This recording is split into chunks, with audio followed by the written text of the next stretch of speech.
We play and call it work.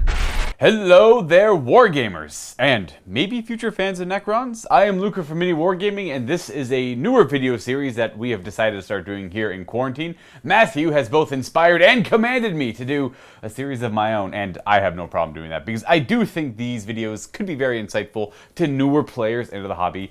And that's what we're all about here at MiniWarGaming, trying to get you into the hobby a little bit easier, because it can be quite confusing at first. Now, in this video series, there's going to be two parts associated with the Necrons. This first one, for free on YouTube, we'll go over the most efficient ways to get into the Necrons. Cheapest, I'll say, but without being bad lists, if that makes any sense. Now, this is assuming, of course, you're going to go out of your way to buy the models from your local gaming store or from Games Workshop directly. The easiest way is probably buying other people's collections. I'll say that flat out, that's well known. But that might not always have what you want. They may already be painted, they may be built poorly. This is you getting your hands on your own models, working on them, going through all the steps of the hobby properly, and just the cheapest, most efficient way of doing it, maybe. And we're going to be talking about two different lists here in this. One will be the cheaper, and in my opinion, not as effective list, and then there's a slightly more expensive variation on it, on what I personally would prefer to play for Necrons, and how I see them in 8th edition. Now, speaking on Necrons, where they stand, we're looking at a mediocre army, unfortunately. They were always kind of, in my experience, through playing them 5th, 6th, 7th edition, they were always a pretty higher tier army because they had so many rules that broke the game, or they were just kind of weird and hard for newer players to adjust to, especially if you never played against Necrons a lot. You would then struggle to play against them. And that was true in the beginning of 8th edition. And then I would say right around the time the Astra Militarum Codex dropped is where I really started noticing their mediocrity step in. I remember playing a game against a certain individual who had, Lehman Russes when they got their grinding advance rule, and the Punisher Gatling Cannon shot 40 shots and deleted a squad of Necron warriors every turn, and that's where I then realized things must change. And this video will be with my experience from playing Necrons in the previous editions and how they've changed drastically in 8th edition. We're going to talk about the Start Collecting box, my opinions on it, and what you can do with it. I've also developed spreadsheets, much like Matthew did for his Tyranid video. The price per the unit in US dollars, because a lot of our viewers are from the States, so it will be most relevant for them. The price to the model, to its points and its efficient value, and essentially your price per point, per se, for your army, right? And these two lists are going to be at 1,000 points each. I'll start with, I suppose, the cheapest list that I've seen that is both good and cheap. Not like, I could give you the cheapest of the cheap, and that's just buy Start Collecting boxes, because those are obviously the most value, but they're not the best units in the game, right? Necron warriors do lack a little bit, and that's what you mostly get in that box. So the Start Collecting box, first and foremost, you get a Annihilation Barge or a Catacomb Command Barge. It can build into either of those. With that, you'll get an Overlord on foot, or another Overlord from the Catacomb Command Barge on foot as well. So if you choose to build the Annihilation Barge, you get 2 Overlords. If you build a Catacomb Command Barge, which will have the Overlord on top of it, you have the Overlord on foot and 1 on the barge. Now, the Catacomb Command Barge is very easy to build into both aspects, just because all it requires is the little spot the Overlord stands on is where the big Annihilation Barge gun goes on, and then you can just, you don't even have to glue that down, you don't have to magnetize it, it just sits there on its own without the help of any adhesive. I mean, you could use sticky tack if you want to really make sure it sticks down, but you don't need to do that, you don't have to worry about that. You could just stick the Overlord there, or take them out and put the twin turret for the Tesla Destructor up there if you wanted to. Thus getting a little bit more value, because you can have both and you can choose which one you want to use. But I'll be blunt, the Annihilation Barge is poo. So take that for what it is. It's cool looking, sure, and you could run it. It was really good previously, back before the Necron 7th edition Codex came out. Catacomb Command Barge, not bad though. Is it seeing a lot of competitive play? No. But is it bad? No. It's mediocre. It's not so bad. I personally like it quite a bit, just because of a couple tricks you can do with it. Now, also in the Start Collecting box, you get 12 Necron Warriors and 3 Canoptic Scarabs, which is the Necron Warrior box. That's what you normally get, and that should be 35 USD. You have 5 Immortals that can be built with Tesla Carbines or the Gauss Blaster. I would always recommend the Tesla Carbines because those are a little bit better, especially when you pair them with Overlords. I believe that's what you get for that $90 or 90 USD. And it's not bad. That's good value for all that stuff. When you combine all that stuff together, you save a good amount of money with that box. So this cheapest list will use 2 of these boxes.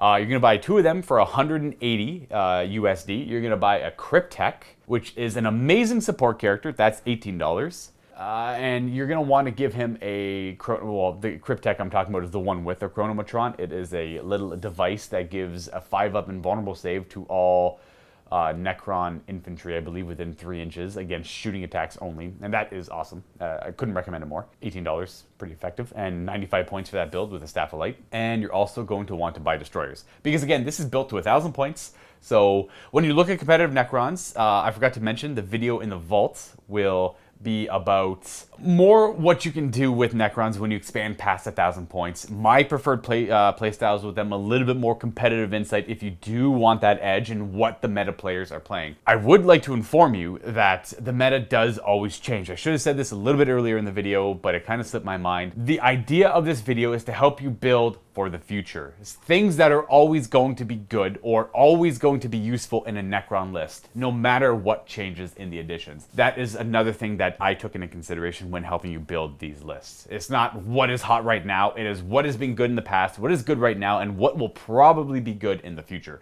That way, you get a little bit more value out of your army, and you build for the long game. Things that you can always kind of rely on. And again, in the vault, I will show you how to expand into a 1,500 point army or even a 2,000 point army, and my preferred ways to play Necrons. Now to continue with this cheaper Necron list. It requires 2 star collecting boxes, a Cryptek, and 2 boxes of Destroyers. At 1,000 points, the Destroyers are very effective. They're one of my favorite units in the book right now just because they do have the hitting power to both deal with anything large in the form of vehicles or monsters, or have enough shots to deal with very elite infantry, namely Space Marine Primaris models or Terminators, Obliterators, all that stuff. These Destroyers are...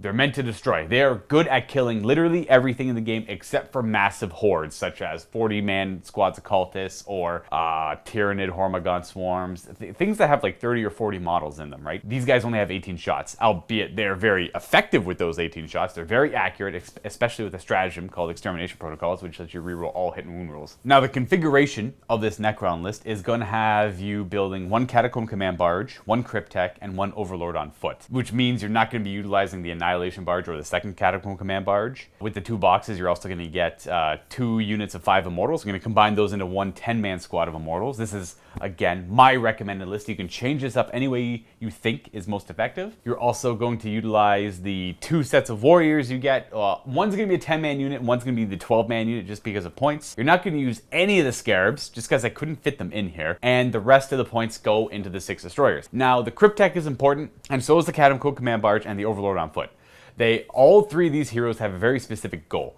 The Cryptek will try his best to follow around the Destroyers, and you can help that with Dynasties. Again, Dynasties are something I'm going to talk about more in the Vault video on how to build your list around, and which Dynasties to use with which list, and how to maybe even mix and match your Necron detachments to utilize the different Dynasties and their strengths and to avoid their weaknesses. But with this list, you have a Catacomb Command Barge with an ability called Wave of Command that will give a unit of infantry +1 to hit until your next turn. And Destroyers are infantry. The Catacomb Command Barge also has a Gauss Cannon, which is the same thing the Destroyers have. So the Catacomb Command Barge and the Destroyers will all float around all together. The Command Barge will be constantly giving them +1 to hit. They're going to be using Extermination Protocols every turn. They are going to be very hard to deal with at 1,000 points. They are one of the, unfortunately, few survivable things for the Necrons for the amount of shots that certain armies have in this game. So most armies do have a hard time killing all those Destroyers. Not all of them, and there are a few select units that are very good at killing Destroyers, but at 1,000 points, 6 Destroyers are quite hard to kill. And with this list, it altogether isn't all that expensive.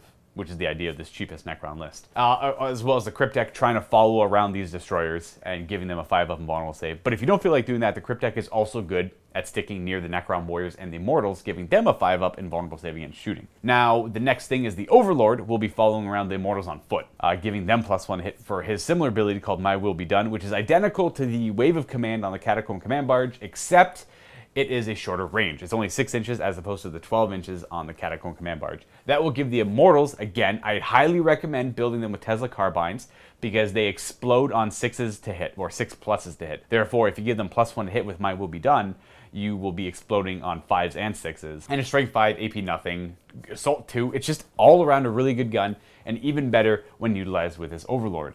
And that's pretty much it. The Necron warriors are only there because they come in the Start Collecting box and they build into a battalion, which is what both of these lists I'm going to recommend you build towards. Because that, to me, that kind of makes sense. At 1,000 points, you want to have a battalion. You could theoretically do, this is another quick list off the top of my head, which would be a very effective list at 1,000 points. It's an Outrider detachment. It's just 3 squads of 3 destroyers, 3 squads of 6 destroyers at 900 points and 1 Crypt deck at 95 points. That's 995 points, though that is it's around the same cost, actually, funny enough. So if you want to do that, you can do that, but that's skewed into one thing, and I don't like to do that. I prefer battalions right away. That's why I recommended a battalion, because you get more command points, and you get to play around with your stratagems a little bit more. And that is ideally what this list does. The Necron warriors are only there because they come in the Start Collecting box, and they are pretty cheap. They're good at just standing in the back, holding objectives, and shooting their Ghost Flayers. They could move up every turn, which is what they used to do, back in the day, but they don't have the survivability to do so. If they could move up to midline objectives and shoot their flayers, then by all means go for it. But they're only there to hold objectives, whereas the Immortals and the Destroyers and the characters are all going to be doing the heavy lifting. And this list altogether comes to 338 American dollars. And funny enough, is exactly 1,000 points. So if that is appealing to you at all, I was able to make it exactly 1,000 points. War sights on everyone. And even a cool little thing you can do with the Catacomb Command Barge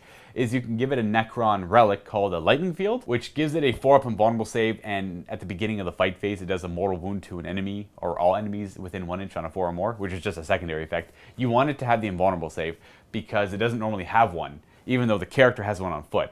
But it'll have quantum shielding and an invulnerable save, so it has a double the effect of avoiding damage. If you're not familiar with what quantum shielding is, it's just a mechanic that lets them, any big damage shots, they have a higher chance of ignoring it, and any smaller damage shots that would have a hard time struggling to go against that have high AP, the invulnerable save would be there to counteract that as well. All things to take into consideration. That is the cheapest list. That list could be even cheaper if you wanted it to be. You could just do 3 Start Collecting boxes, buy the codex, and call her a day. Oh, and with that cost, the 338 American dollars, I'm also including the codex in that. I think the codex is an excellent thing to buy for any army, be it digitally or physically. There's a lot of good stuff in there. You have the backstory to your entire army, and it gives you more insight into what they are and how you maybe would like to play them. Maybe you read a little bit of story in the book and you're like, I want to play like that dynasty, or I want to do exactly what that sounds like, so therefore you can expand your list to build it like that. Or maybe you read about a dynasty that isn't really covered in the book, but you want to replicate it, and then there you go. There's also obviously your tactical objective cards in the codex, all of your stratagems, your relics,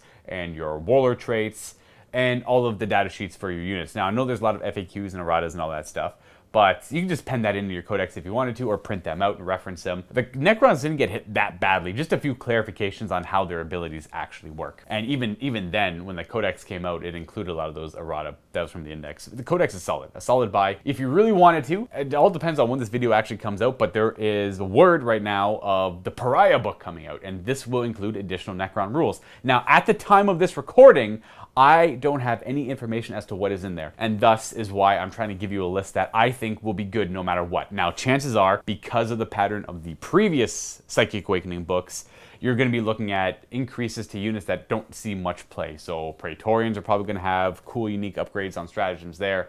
The Canoptic stuff is going to be a little bit better, and there's probably a couple more examples in there too, like monoliths, and just things that are generally bad for Necrons are going to get a little bit better because stratagems are going to make them a little bit better. And of course, there's probably going to be make your own dynasties, all that stuff. So that's things to take into consideration, but that is not a mandatory book. That is an optional book you could buy if you wanted to. And I'll move on to the recommended list now. This is one that doesn't utilize the Start Collecting at all, but it's actually not that much more expensive. Funny enough. The Start Collecting box is great value It is. I just don't... Unfortunately, Necron Warriors don't really have a place in 8th edition as of right now. Now, again, Pariah could completely change that up. So, who knows? You know what? I wouldn't actually be surprised if they got a cool stratagem or maybe dynasty traits that greatly increase the effectiveness of Necron Warriors. But if you want troops, Immortals are king. Right, Immortals are where you want to be. They have a better save, they have a better gun. They can't come in as big units, so Reanimation Protocol isn't as effective on them, but they are much harder to kill, especially if they're in cover, as opposed to Necron Warriors. And they're not that much more expensive per model. So you just get a lot more value out of them, and there's a lot more synergy in your army for them. In this recommended list, it is another battalion. And the weird thing about this one is it runs Sotek. Now, I say Sotek just because it is a great go-to dynasty, and it works very well when you want to expand your army. And mostly you have to run Sotek because it runs one of the named characters, Imhotep, the Stormlord. He is only Sotek, so if you want to use him and his abilities, your whole army has to be the Sotek dynasty. Sotek's one of the better dynasties anyways. It allows you to advance, and all your weapons change to assault, whatever they were before. So heavy 1 becomes assault 1, rapid fire 1 becomes assault 1. They're -1 to hit though because you advanced and are firing an assault weapon. And the secondary effect is you ignore moving and firing heavy weapons. Now this is more important for expansion of the list, like Doom Sights and Annihilation Barge or Doomsday Arcs and all that good stuff. Like technically Annihilation Barges as well, I suppose. Now with this list, we have 2 characters. We have Imhotep the Stormlord, he's I believe 25 USD, and the Cryptek who is 18 USD. The same Cryptek on foot with the Chronometron. And then we go all out into the troops. We do 3 squads of 10 Immortals. They are 35 USD for 5, so 70 for 10, so 210 for all 3 units. And then lastly, again, because we're building a list to 1,000 points, I could not recommend Destroyers more.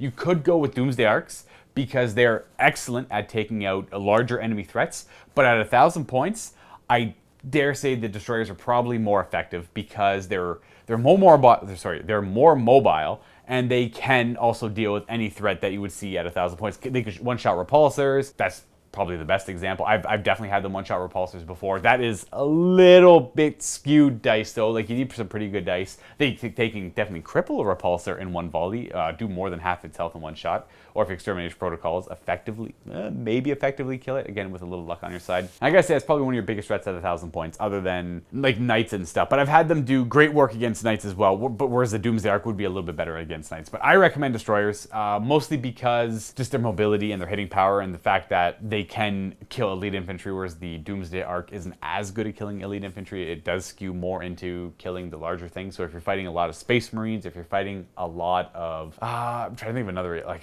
I can't think of another elite infantry example right now, but we'll just use Space Marines as the example. The Destroyers are excellent against Space Marines. Necrons in general are actually not so bad against Space Marines, just because their access to weapons, or the weapons they have access to, are typically really good against Space Marines in general.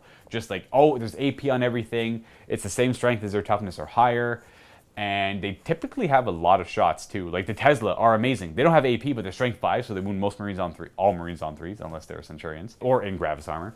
And they just have a bunch of shots, like 10 Immortals have 20 shots at 24-inch range. And if you give them My Will Be Done, they hit on 2s. Every 5 and 6 counts as 3 hits instead of 1. So you do the math on that, and that can add up to a lot of pain really quick. And then on top of that, the Destroyers, who are very hard to deal with at 1,000 points, are walking around kind of picking their targets because they are very fast, they are very mobile, and because they're Sotek, they can advance and fire their heavy weapons at -1 to hit. Still rerolling 1s to hit because they have their own built-in ability called Preferred Enemy. I believe it's called, well, it used to be called Preferred Enemy. I can't remember what it's called now. Eternal Hatred?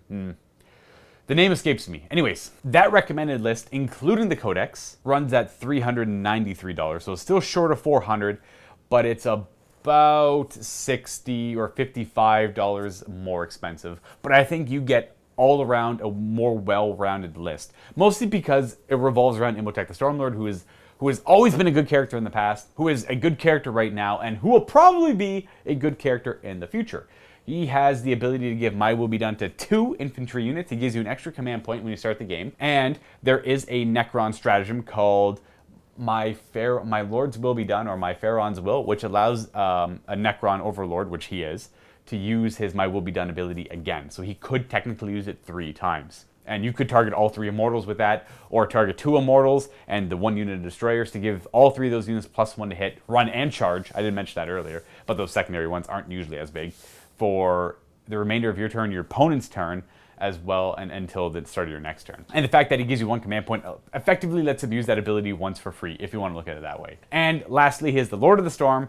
So at any point in the game, well, I believe it's in your shooting phase, but on any turn, you choose an enemy unit within 48 inches, you roll a d6 on a 2-up, they take that many mortal wounds. So they take between 2 to 6 mortal wounds. You can't target characters with it, but after he zaps that area with lightning, everything nearby has a chance to take D3 mortal wounds on a 6-up. That effect isn't as good, but being able to, do your first turn of shooting and then see what has maybe like 2 or 3 mortal wounds left. You're like, crap, wounds left. I just couldn't kill it. I want a first strike. You can just Lord of the Storm it to try and ensure your first strike and get rid of a major threat before it's maybe healed, right?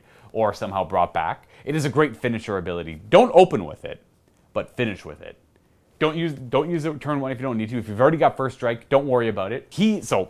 Give you a little competitive insight. Imhotep is so good, he's pretty much in every competitive Necron list. Everyone runs Sawtek because of Imhotep the Stormlord. And, Sawtek does let you move and ignore firing heavy weapons, so that's where the Doomsides come in, which I'll talk a little bit more in the Vault video. And again, that cost does include the Codex, because I do recommend buying the Codex. That's pretty much it for these 2 lists. These, again, this is what I would recommend. This is how I would play Necrons. Everyone has a different opinion, but these are sub $400 to get into the game. Again, it could always be cheaper, but you're not going to get a lot of value out of that. Like I said, if you want to go for the absolute cheapest, you could just build, I believe 3-star collecting boxes will get you to 1,000 points, but there's no hitting power on that. You have a lot of anti-infantry, you have a lot of anti-horde, but you are going to struggle to simply kill even a rhino. And that is no good. You do not want that. Even at 1,000 points, that's not good. That's why my cheapest list is a little bit on the pricier side. It's not sub $300, but it's around that $338. But you have a good, well-rounded list. And I would, again, highly recommend either one of those lists. I'd recommend the second one a little bit more, but it's a little bit more pricey. The first one is pretty good if you want Necron Warriors, right? It's not a bad list, and you still get Necron Warriors if that's what you want to get into Necrons for, which personally is the main draw into, or was the main draw into Necrons for me. It still is. My ideal list, albeit it being bad right now, is just 3 squads of 20 Necron Warriors with Ghost Arcs supporting all of them, or maybe a couple of Ghost Arcs supporting them with a bunch of characters, and the whole we are Legion, we are an unstoppable force walking up the battlefield winning through attrition. But unfortunately in 8th edition, too many things have too many shots to kill 20 Necron Warriors in 1 volley, no problem every time. And that is the unfortunate truth. But maybe things will change when the next edition comes out, or maybe when the new Necron Codex comes out, or heck, even if the new Pariah book comes out. Now, again, there's a second part of this video in the MiniWarGaming Vault where I'm going to discuss how to grow your Necron army into different playstyles and all the different ways I've played them from the beginning of 8th edition to this point in 8th edition now, before Pariah comes out. Again, all that information will be pre-Pariah, but when that book comes out, I will do more videos on Pariah and how to build your Necrons from there. Now, please leave some comments down below and tell me what you thought of this video. Maybe it came at you a little hard and fast. I'm trying to keep it shorter, and hopefully there was enough information there. And if you like this video series, ask for other armies, like whatever, ask for an army down below, like bam. If you see your army, and if you see your army already mentioned down below, give it a thumbs up. That way we can see which army has the most popularity, and we could cover that army next with whoever is the most experienced in that army. We do have a wide collection of talented people here at MiniWarGaming who have tried out all facets of the armies in Warhammer 40k. And they'll give you a little bit more insight to maybe you've been wanting to start Tau for the last 6 months, but you just really haven't taken that extra step, and maybe the Tau video could help you do that. Maybe that's true for this Necron video, who knows? As always, guys, hopefully this was helpful. We'll see you guys next time. I'm gonna go do a Death Guard video as well, and stay tuned for that, or maybe that came out first, I don't know. See you guys next time. Happy Wargaming.